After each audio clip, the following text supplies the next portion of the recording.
Urgell, a Santa Bàrbara, al Benacantil, o anava al Saladar d'Aigua Amarga i agarrava una planta molt curiosa, una planta paràsita, una planta que no fa fulles i que creix en terra fagiratxum, un sorolló. El nom, cagalló de flare. Per la forma, un cagalló de flare, de color marró, que se pela i es pot menjar. Està un poquet amarga, però no és tòxica. Ahir la tenim, uns cagallos de flare. Allí un alumne meu que era que veieu, diguem, la proporció, diguem, és una coseta, una planta així, és una planta paràsita, que ella no fa flors ni fa la fotosíntesi ni s'alimenta, sinó que busca per baix terra i furta l'aliment d'altres plantes. Una típica paràsita. En les zones àrides del desert, aquesta planta s'usa per a donar-la de menjar als camells, als dromedaris. Això és una fotografia, hi veu un beduí, escarbat i veig que això va fer baix. El cagalló de flaret. I fixeu-vos, amb això, el que és la imaginació de la gent.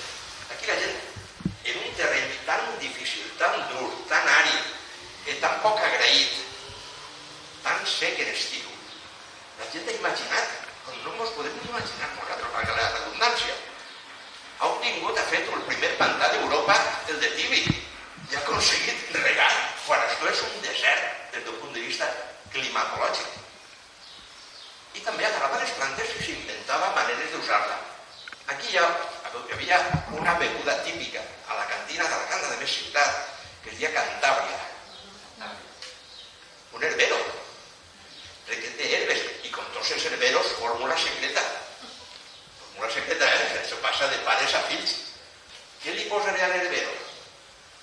Timonet, sàlvia, panical, 2 rametes, una, anís, la meitat d'anís dolç i la meitat d'anís. Algú va descobrir que posant-li a un herbero amb timonet i demés cagalló de flare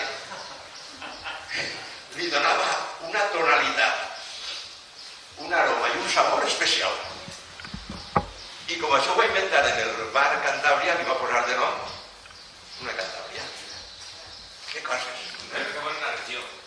No té sabor en la regió. No, és que el bar es deia Cantàbria per altres raons. No és que s'inventara allí, en fet, com tu dius molt bé, no és que... Però era una mena a saber si això ho havia comprat o heretat d'algú que tinguera... Però el fet és que com es va inventar en esa, li va posar el nom del bar. I en alguns, per exemple, en una biografia del torero alacantí, el Tino, que era del barri de Santa Creu, Pacorro era de Sant Blai, de Fulques, ahí conta de que había uno que arribava als bars, el que había inventado la Cantabria. La Cantabria, señores, no enfeucache. ¿Quién ha dicho que la Cantabria es mala? La Cantabria es buena, digestiva, estomacal, está hecha con hierbas aromáticas de la Sierra de Mariola, de la Serra Grossa, los mejores aromas del campo, de tomillo y de romero, de rapé de gat y cagalló de flare. Ja t'ho havia dit la recepta secreta. No era qualsevol cosa, això. Com que només feia per aquí, en altres llocs no podríem fer-ho. Un herbero al collar no té. No sé si m'expliqui, un herbero d'allà del comtat, d'Albaida, no poden. Aquesta planta és aquí. Té un roglet. De tota Europa, Està aquí en un roglet i en l'illa de Malta. En l'illa de Malta.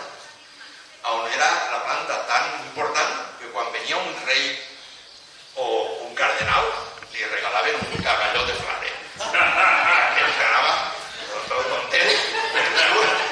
Cagalló de flare era la cosa típica de l'illa de Malta. Vull dir que poca broma, no estem parlant de qualsevol cosa, tu. En fi, y si no, digo, preguntarle al Tino que se ha hecho torero al costado del Benacantil menjant cagalló de flare y margalló de les palmeres. I una palmereta xicoteta. El Tino menjava, i ell en les memòries ho conta, que menjava això, no havia res per menjar. Menjava, anaven al Benacantil.